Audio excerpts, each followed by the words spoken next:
Welcome into Celtics Today. I am Will Scott, and on today's show, we're going to be talking about some buyout candidates for the Celtics to maybe target. Even in the days following the NBA trade deadline, there are still some notable names that could be looking for a new home that could potentially get bought out. And if the Celtics make a move, we're going to have you guys covered. So go down, subscribe to the channel, and turn on your notifications. If the Celtics sign one of these guys, or anybody for that matter, we're going to get you guys a vid. So go down, subscribe to the channel right now. Hit the subscribe button below. As I mentioned, there are some names that are still out there on the buyout market potentially that could intrigue Brad Stevens and the Boston Celtics. And we begin with number 5, Serge Ibaka. We're going to list 5 guys here. And Serge was linked to the Celtics before the trade deadline as a potential trade target. He got traded from Milwaukee to Indiana. He hadn't played since, I think, January 2nd because him and Milwaukee were trying to work a trade out. He was traded to Indiana, and he is expected to reach a buyout agreement with the Pacers and look for a new home. Taking a look at what he's done this season, all of these stats are with Milwaukee. He hasn't played yet for the Pacers.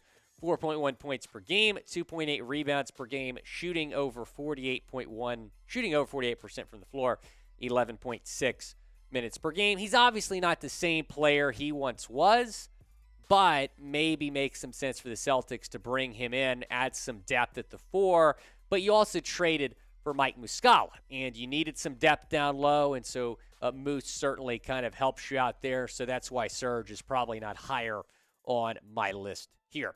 Kevin Love comes in at number 4, an intriguing name here. He's been with Cleveland the past 8+ seasons, but he could maybe get bought out. That is the speculation. Taking a look at what he's done this season for Cleveland, 8.5 points per game, 6.8 rebounds per game, 1.9 assists per game, 35.4% from the floor. He could kind of be what you wanted from Danilo Gallinari. So Gallo's probably out the whole year with that torn ACL. He's a 4 that can kind of stretch the floor, can shoot, can defend okay, but there's been conflicted reports of a possible buyout. Some people are saying, well, yeah, he's a buyout candidate. Others are saying that he's going to stay in Cleveland. Both make sense. I mean, Cleveland doesn't necessarily need him, but at the same time, Cleveland right now is 4th in the East. They feel like they can be a legit contender come playoff time. They might want to hold on to a veteran like Love. Now, do you want to sign Kevin Love if he gets bought out? Type S for sign or type P for pass down in the comment section. You might get hit with an ad break here in a second. So if you do, go down and reply when the ad break comes. It is the pinned comment again. Do you want to sign Kevin Love if he gets bought out? S for sign or P for pass. As we move on to Bryn Forbes here, number 3 on my list, the guard for the Minnesota Timberwolves. Now, he was waived actually by the T-Wolves after the NBA trade deadline. So he's out there right now as a potential option for the Celtics. Many people may be speculating that the Celtics could be in the mix here for Forbes. Again, waived by Minnesota after the NBA trade deadline. And I was expecting the Celtics to maybe trade for a 2 or a 3 at the deadline. They did not do that. Now, they got Muscala, a guy that can play the 4, play the 5, can also shoot. But maybe when you're looking at some buyout candidates, they'll look to bring in someone like Bryn Forbes, kind of play the 3, maybe the 2. Here's what NBA.com said about him. Everyone craves shooting, so you'd expect interest in a career 41% three-point guy.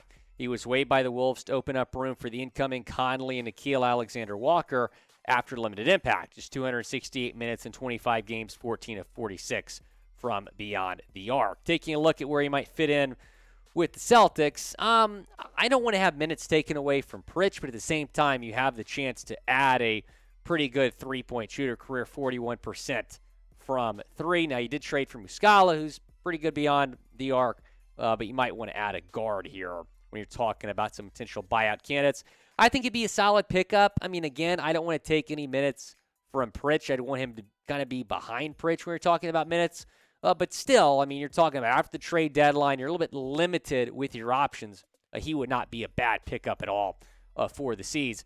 Moving on to number 2 on my list, Dario Saric, the forward with now the Oklahoma City Thunder. He was traded from Phoenix to Oklahoma City at the deadline for Darius Bazley. Could he get bought out? A lot of speculation that he is a buyout candidate in Oklahoma City. If that's the case, he's expected to get a lot of interest from around the league. 5.8 points per game this season. The numbers took a little bit of a dip. 3.8 rebounds per game, 1.5 assists per game, 39.1% from beyond the arc. Now, do you want to sign Dario Saric if he gets bought out? Y for yes, in for no, down in the comment section. Go down, let me know. Do you want to sign Dario if he gets bought out? Not a bad option at all. I think he's a pretty solid fit here in Boston. But number 1 on my list is Will Barton, who is currently with the Washington Wizards, another guy that could potentially get bought out here at the deadline, after the deadline, averaging 7.7 points per game, 2.8 rebounds per game, a little under 2.5 assists per game, and shooting 38% from 3. So a good 3-point shooter, can maybe play the 3, back up Tatum. I don't hate the fit at all there with Will Barton, which is why he's number 1 on my list. Who do you want to sign? Out of all these guys I just mentioned, who do you want to sign? Go down in the comments section. Let me know. Doesn't even have to be someone that I mentioned on today's show. If you have someone else that you've seen that maybe might be a good fit in Boston, go down in the comments section. Let me know.